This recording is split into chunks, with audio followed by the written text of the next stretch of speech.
안녕하세요. 호유환율연구소입니다. 1월 12일 새벽에 끝난 미국 증시, 그러니까 국채 시장하고 주식 시장에 대해서 여러분과 대화를 나누고자 합니다. 11월에도 주가가 큰 폭으로 하락했는데 11월에는 여러분 다 아시고 계시다시피 CPI, 소비자 물가가 40년 만에 최고치를 놓으면서 금리가 이제 급등을 했죠. 특히 10년물 금리가 2.0%를 돌파하는 그런 상황에서 나스닥 종목이 특히 이제 큰 폭 하락했죠. 그런데 이제 12일에는 11일자 금리 급등한 부분을 다시 원위치 시켰어요. 궁금하지 궁금하지 않을 수가 없는데 그럼 이유가 뭘까? 라는 생각을 해봤어요.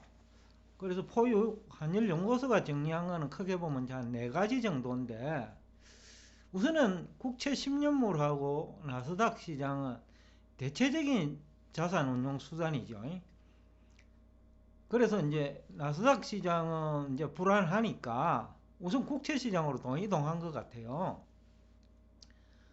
그러니까 이제 상대적으로 안전하다는 거죠. 나스닥 시장보다는.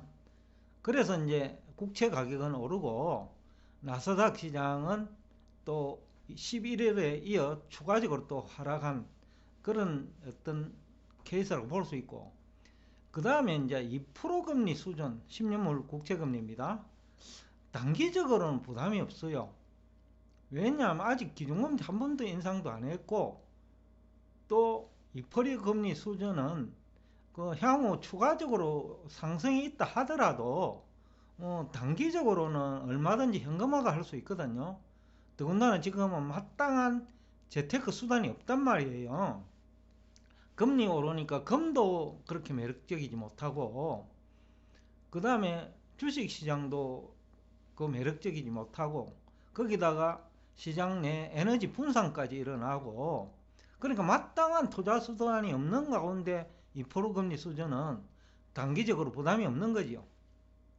그 다음에 이제 세 번째도 중요한데, 11일 국채가 이제 소비자 물가가 급등하면서 가격이 이제 급락하고 금리가 올랐죠.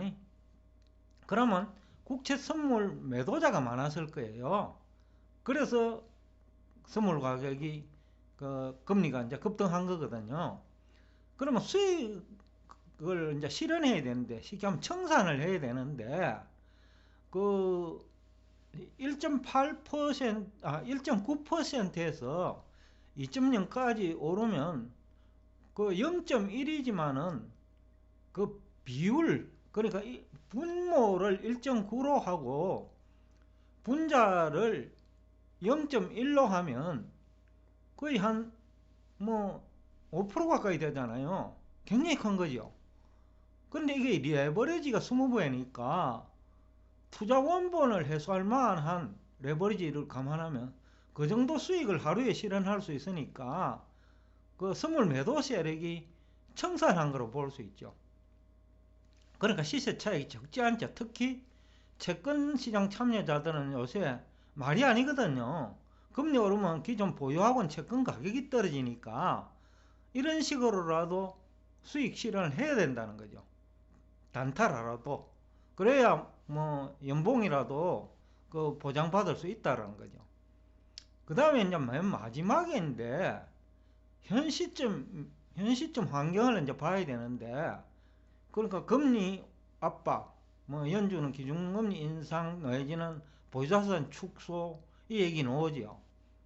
그러니까 자산시장 중에서도 주식시장도 참 불안한 거죠. 그 다음에 금리 오르면 부동산 시장도 불안하지요. 그러니까 이제 어떻게 보면 국채 10년물 2%대가 현 시점에서는 그래도 마땅한 투자 수단이죠. 주식이나 부동산과 비교해 볼 때, 금하고 포함해도. 그러니까 이제 돈이 국채 시장으로 이동한 거 아니냐라는 분석을 할 수 있죠.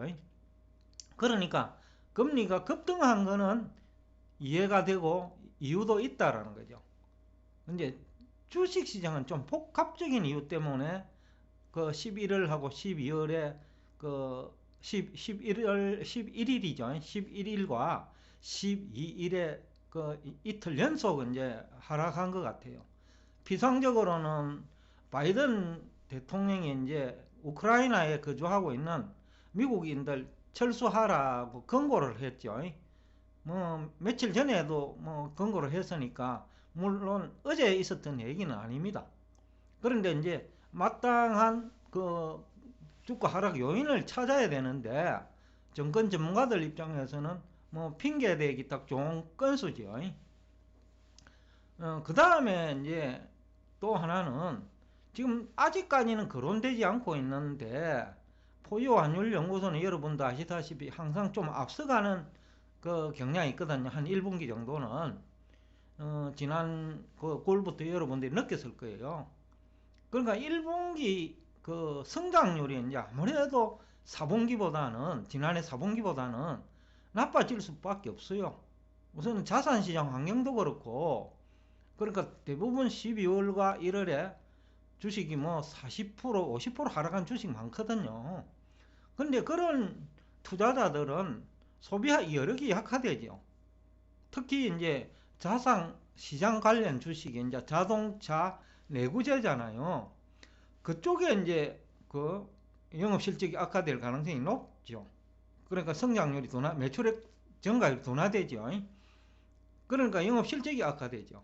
그러니까 그것 때문에 아마 매도하는 것이 첫 번째 이유일 것 같고, 그 다음에는 뭐 우크라이나 사태는 좀 명분이고, 결국은 이제 주가 결정 원리는 영업 실적만 개선되면 뭐 웬만한 악재는 다 극복하거든요. 왜냐하면 기업에 투자하는 것이 배당받고 그러기 위해서 하기 때문에 영업 실적만 좋아지면 배당 나오니까요. 뭐 금리보다 더 높은 배당 나오잖아요. 그러니까 이제 그거는 이제 피상적인 원인이고 뭐 여태까지 뭐 지난해 12월 1일부터 지속된 얘기니까 12월 1일 경에 이제 그 유가가 배럴당 70달러 이하까지 내려갔죠 한때. 그때 이제 미국 정부가 가지고 있는 전략 비축유 이제 푼다는 얘기도 있었고 또 그 무렵에는 석유 재고도 증가하고 있었어요. 그러니까 그 유가가 올라갈 만한 이유는 없었죠. 그러다가 거기다가 이제 미국 비축유를 이제 푼다고 하니까 유가 하락폭이 컸던 거죠. 근데 이제 12월부터 유가가 급등한 거는 오로지 그 우크라이나 사태예요. 왜냐? 그 이후에도 석유 재고가 증가했기 때문에. 그러니까 설득력이 있는 자료는 우크라이나 사태밖에 없는 거죠. 석유 재고가 증가하니까. 그 무렵에. 그래서 제가 방송 중에 다른 내용을 하다가 그 얘기를 한 달 전 가까이 얘기를 한 기억이 나는데 유가가 그 우크라이나 사태 때문에 오르고 있다. 80달러 되기 이전에 제가 한 기억이 나거든요. 자, 그래서 이제 영업 실적 악화가 우려되니까 특히 이제 자산시장 관련 주죠. 그 자동차 쪽, 그 다음에 뭐 그 내구재도 마찬가지겠죠. 대표적인 내구재가 또 주택이고 하니까 주택시장도 미국도 지금은 조금 이제 그 상승세가 멈춘 것 같거든요. 그 다음에 이제 두 번째로는 이제 우크라이나 사태인데 그 우크라이나 사태가 벌어지면 이제 미국 정부가 반도체 등 그 IT 제품 수출을 금지하겠다는 거 아닙니까? 그러니까 반도체 주가가 하락하는 것은 또 필연이고 또 거기다가 러시아는 보복할 테고 보복하면 또 자본주의 쪽에서 좀 부정적 영향을 받으니까 또 반도체 수요가 줄 수 있고요. 그래서 제가 앞 시간에 우리 대표님이 삼성전자 해도 되지 않느냐는 얘기할 때 딱 하나가 악재가 남았다. 우크라이나 사태. 그게 이제 어제 그 12일자죠. 한국 시간인데 새벽이고. 예? 그래가지고 이제 반도체 주가가 큰 폭 하락한 거 아니냐. 또 세 번째는 이제 뭐 헤지펀드 얘기인데, 헤지펀드들이 이용하기 딱 좋은 게 그런 거 아니겠어요? 영업실적 악화와 시장금리 상승과 우크라이나 사태, 딱 좋은 거죠. 그 헤지펀드 입장에서는 완전히 그냥 딱 노다지죠.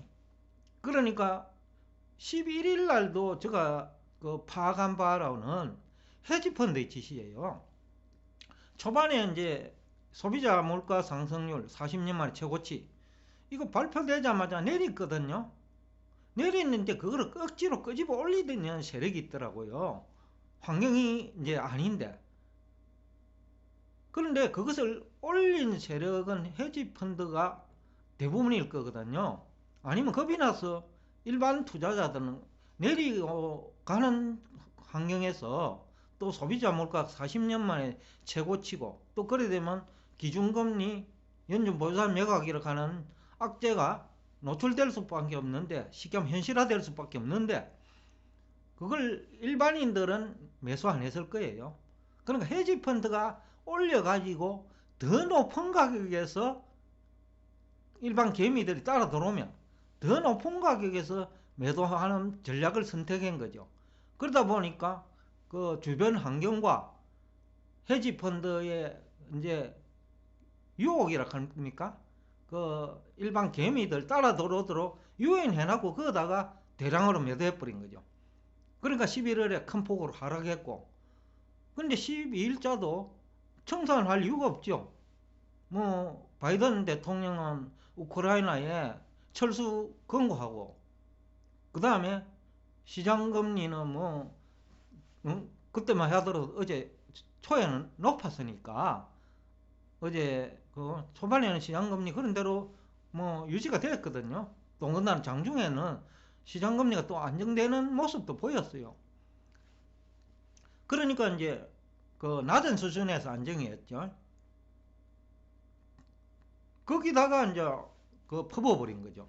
그 헤지펀드들이. 그러니까 헤지펀드들이 하루 공매도 해놓고 그 다음날 청산하면 남는 거 없잖아요.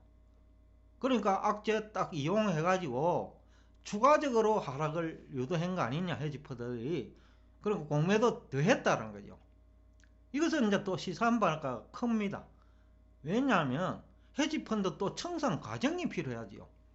지난번 1차 그 18% 정도 장중에 하락할 때도 한 5일 정도 바닥에서 횡보시켰거든요. 아마 이번에도 헤지펀드가 공매도 한 것을 청산해야 된다면 또 바닥 수준에서 또 행보가 나타날 거 아니냐. 또 환경도 나쁘지 않아요. 우크라이나 사태가 뭐 일주일 안에 해결될 것 같지도 않고, 그 다음에 연준의 그 보유자산 매각이나 기준금리 인상에 철회될 이유도 없고요. 그리고 또 주가가 나쁘니, 자산시장이 나쁘니까 1분기 성장률도 좋지 않고, 헤지펀드 입장에서는 그 심적으로 쫓길 이유가 없거든요. 천천히 해도 된다는 거죠, 환경이. 그래서 아마 이번에 이제 헤지펀드 공격이 좀 더 그 행보 기간을 그 길게 할 수도 있겠다 싶은 생각이 들어서 오늘 이 주제를 가지고 나왔습니다. 그러니까 여러분들이 상가격으로 반도체 주식이라든지 다른 성장성이 있고 영업실적도 수반되지만은 환경 때문에, 지수 하락 때문에 급락하는 그런 주식을 살 수 있는 기회가 만들어질 수 있겠다 싶어 가지고 오늘 이 주제를 가지고 나왔습니다. 오늘도 끝까지 경청해 주셔서 감사합니다.